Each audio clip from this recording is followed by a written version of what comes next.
Hi, I'm Drew Hutchison, coming to you from the studios at Greenfield Community Television, 393 Main Street in beautiful downtown Greenfield. It's snowing outside today.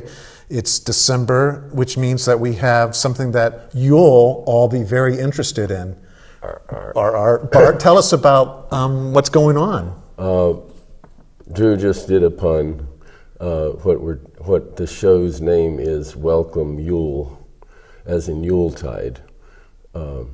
And you may not realize that Yule is actually an old Celtic name for this month, this time of the year, not this month, but this special day, which is the solstice. Mm-hmm. And that's why we call it Yuletide. Okay. So Welcome Yule is doing its 40th year this year. And it's a different show every year, but it has some common elements. And the common elements are, it's mostly Old English traditional music from quite old. And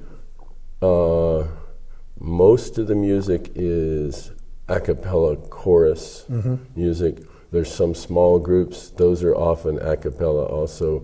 Then there are a few numbers that are accompanied. Right. And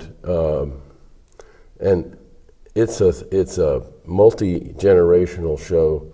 This year we're excited because we have a kids chorus again after a few years of not having one. We started out with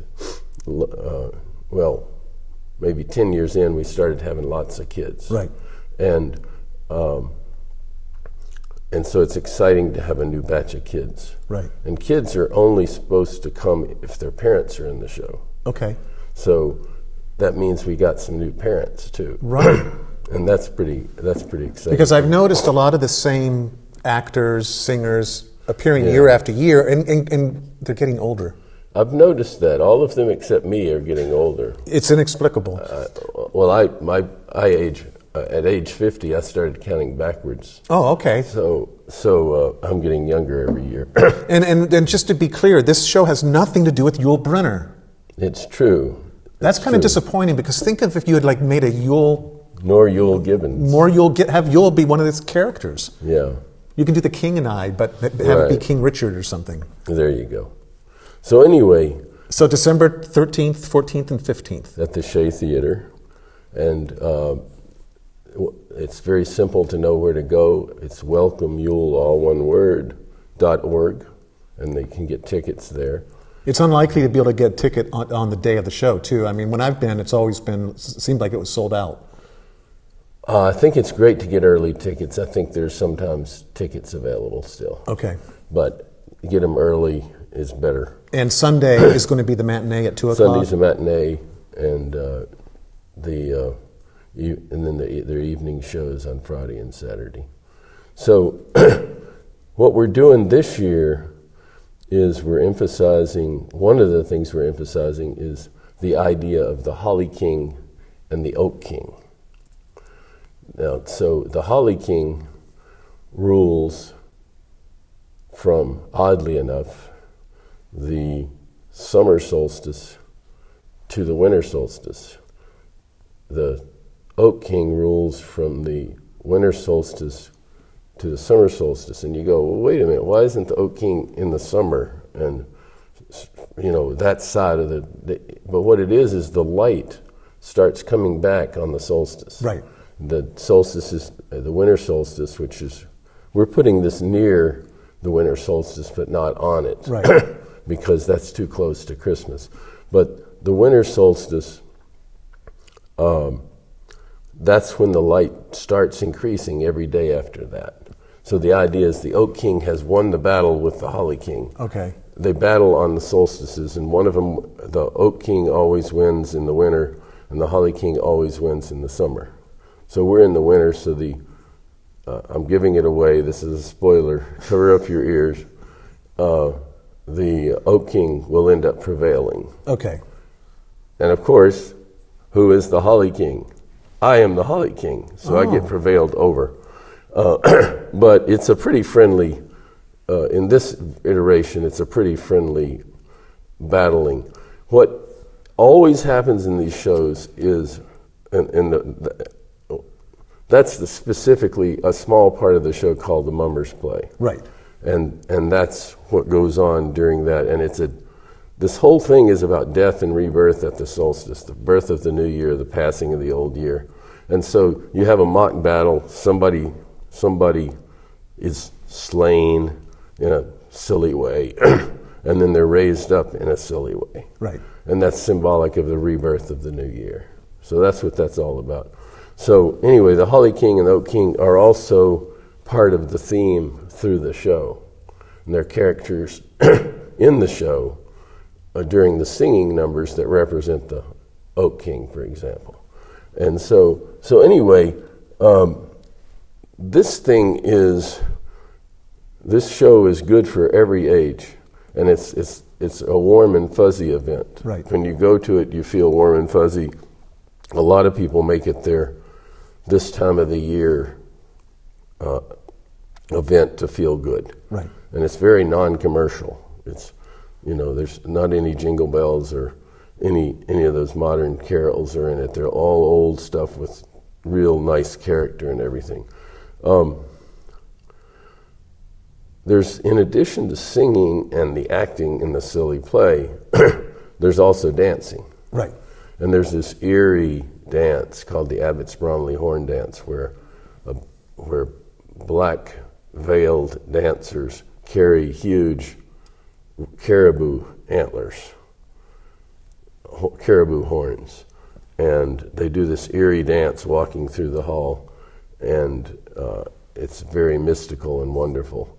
And there's a sword dance in this show, which is people are 6 dancers are in a circle. One holds the handle and one holds the point. These swords are not sharp on the sides. Right. And they do figures all linked together and weaving and everything. It's kind of like a Morris dancers in some ways. It's a related tradition to Morris dancing, done in our iteration of it. It's done in the winter. Okay. So it's one of the things, we only do sword dancing in the winter. There are sword dance teams that perform in the other parts of the year, but that's our focus. We don't do the wearing white Morris dancing in the winter. Okay. We do. There's also border Morris in this show. Well, I suspect some border Morris dancers will burst in on the show. They have been known to do that, and they are very raucous, wild, wacky people, and they're a lot of fun too. So one of the misconceptions, then, because I always thought that the Mummers plays were basically biblical stories that were told by the peasants during the medieval ages. But this isn't biblical. You're talking about pagan rituals, but using the same kind of Mummers plays. So did I just have a misconception of what Mummers plays were? Well, I think the reason you might have I think you mostly had a misconception. Okay, which wouldn't be the first time. But the thing is what you may have gotten confused by is it's St. George and the Dragon. Oh, right. So you've got St. George, and that's not biblical, but that's... It sounds it. There's a saint involved. There's a saint, but it's old, and the better name for all this is paying attention to nature, watching when the days are the shortest, and when the days are equal, like the equinoxes, and when the days are the longest, like in the summer. That was a sort of a way of keeping time, marking the time of the year. You didn't have, internet and media and all this kind of stuff. So you had cues from nature about what was happening. So in the winter, the idea was, hey, this is the darkest day of the year. We should do a big celebration to brighten it up. Right. And in some people's minds, to encourage the light to come back. Okay. But that's more of a whimsical way that a lot of people look at it. This is a very, as opposed to New Age stuff, this is more like old age. Right. And with a lot of young people in it now. And we're really excited because we've got a whole bunch of new chorus members in addition to the kids. So that's pretty exciting too. Let's see. How much are the tickets? It's 12 for seniors and 15 for 12 for children and seniors, 15 for ordinary adults, and under 5 kids are free. Okay. And it's a good show for kids. And I left out an important element. There's a story. Okay. There's a story. There's always a story in Welcome Yule, and there's a storyteller, and someone tells the story, and the kids are gathered around listening to the story. And then it gets played out. Sometimes it gets played out with, you might see some puppets in this show. Okay. Representing animals or other things. So that's another element. So this is a multi-layered show that has been going on for for 40 years. I'm a newcomer to it because I've only been doing it 38 years. I was going to say, Bart, since I've known you, you've... Right. No, I'm the second longest. I've been involved with the show the second longest, and I've been in the show probably the most. Right. And sometimes you direct or help write the program. I wrote the show. I've written the show 3 times.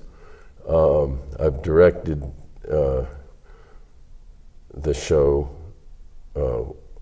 Actually, I've tended to direct when I was the artistic director too, where I laid out everything. Then we usually have a second person to direct because I'm on stage. Right. And so that's better. And you save the costumes because you use the period costumes year after year instead of having to create. We do, but a whole lot of people have their own costumes that they wear. Okay. They bring in their own stuff. It's the Welcome Yule chic. You know, it's old of an old indeterminate time. Right. Tunics and leather and... No. We did wear tunics one year for the North show, but or for one show, I forget which one. But for these, it's like either corduroys or knickers or slacks, vests, shirts that are old. Like I have an old collarless shirt that I always wear. And the thing about this to realize is this is a community of people. Yes. And a good number of the people carry over from year to year. And a good number of the people have been in the show for 25 and 30 years. And my daughter grew up in the show. Okay. My daughter grew up in the show, and on the website for Welcome Yule, you'll see these pictures of all these little kids. Well, my daughter's 27, and she's one of those little kids. Right. And other people have had their children in the show, and that adds another layer to it. And my daughter is in the show again.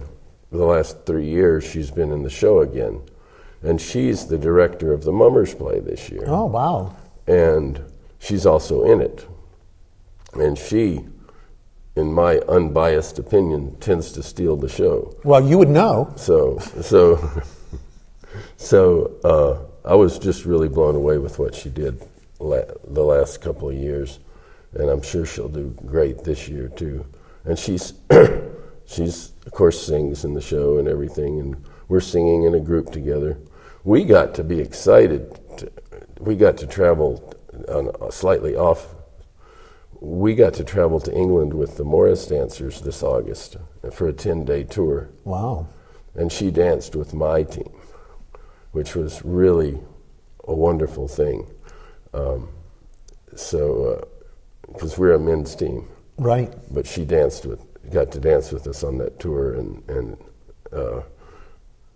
So is that, by the way, so when someone says, "Oh, I'll be there with bells on," is that a reference to Morris dancing? I think it might be, though jesters also wear the little bells. But I don't know. I when I think of it, I think of that. Right. And the Morris, I should say this, Welcome Yule grew out of Morris. Okay. The original members were all Morris dancers. Now there's maybe a quarter to a third are Morris connected, And Morris dancing is normally a spring ritual that happens, but we as an extended community are interested in these old traditions, so we do Morris dancing, we do sword dancing, we do border Morris. We have a Robert Burns supper every February. Where we dram of fine whiskey. Right, and where we're wearing kilts. The men are wearing kilts and lots of plaid, and so these old traditions are rich, and they are community connecting. Right. And it's part of the reason I'm so drawn to this kind of thing, and to, you mentioned earlier when we were off camera about Valley Light Opera, which I sang with also. That's got a community feel to it too. And all these, and the Morris dancers community is community, and Welcome Yule is a community. And you weave all these communities together along with other communities that are around here, like the contra dance community or everything. It's providing that kind of linkage that people aren't seeing. I shouldn't say it that way. It's providing the kind of linkage with other people that people are looking for in their lives. Right. And some people in modern life feel more isolated, and when you intentionally connect through community things, like those things and loads of other things. I mean, pickleball is a community too. Right. And loads of other things. So Welcome Yule is really a community of people that comes together every year to celebrate this time of year and to bring some joy and light and life and everything to a time when it's getting darker and that you're hoping the sun's going to come back. And every year we've done this for 40 years, and the sun's has come back in the after the solstice. So we're kind of afraid not to do it. It's that's sort of tongue in cheek, of course, but it's a fun thing to be part of. And well, I'm delighted that you've come to GCTV to inform our viewers of what's been going on. We've been actually sharing some of the old Welcome Yules that were recorded in the past and putting them on TV this time of year, because there are so many cultures that celebrate the solstice in different ways. Right. But it does impact us. I know as a Floridian, moving up here and dealing with the darkness was far more difficult for me than the cold. Yeah. And once the solstice hits and I know that we're getting a couple of minutes extra a day, my spirits lift. It's just like, it's so visceral. Yeah, and that's exactly what this is about, is, hey, let's celebrate this time of year. What I want to say is, one last thing. The director, the artistic director of this, Rita Rinke, she really took a different take on the winter thing. Some people say, hey, we got to make the sun come back. She takes the view, this is a wonderful time of year. It's quiet, it's peaceful, it's all that. And so there's some emphasis of that, her viewpoint of that in this show, which is kind of fun. That it's all how you think about something, but I like the sun coming back. I like the sun coming back. Yeah, I like it. And you're welcome to come back anytime, Bart, that you want to share with the community. Sure. About what you're doing in the community, for the community, because this is how we tie ourselves together, because there's so much going on all the time. Right. And anybody can step forward and be part of it. So if someone's at home feeling isolated, this is a way to reach out and be part of something it's happening right here. Yeah, this is another community builder. Absolutely. Well, thank you for coming on, and Welcome Yule. People can find out more at welcomeyule.org. It's the September 13th, 14th, and 15th are the showings in the evening on the 13th and 14th. That's Friday and Saturday, 2 o'clock on Sunday the 15th. Right. All right. Well, thank you for joining me. I'm Drew Hutchison with Bart Bales. Have a delightful rest of your winter, and I look forward to seeing you at Welcome Yule. Take care. Welcome Yule.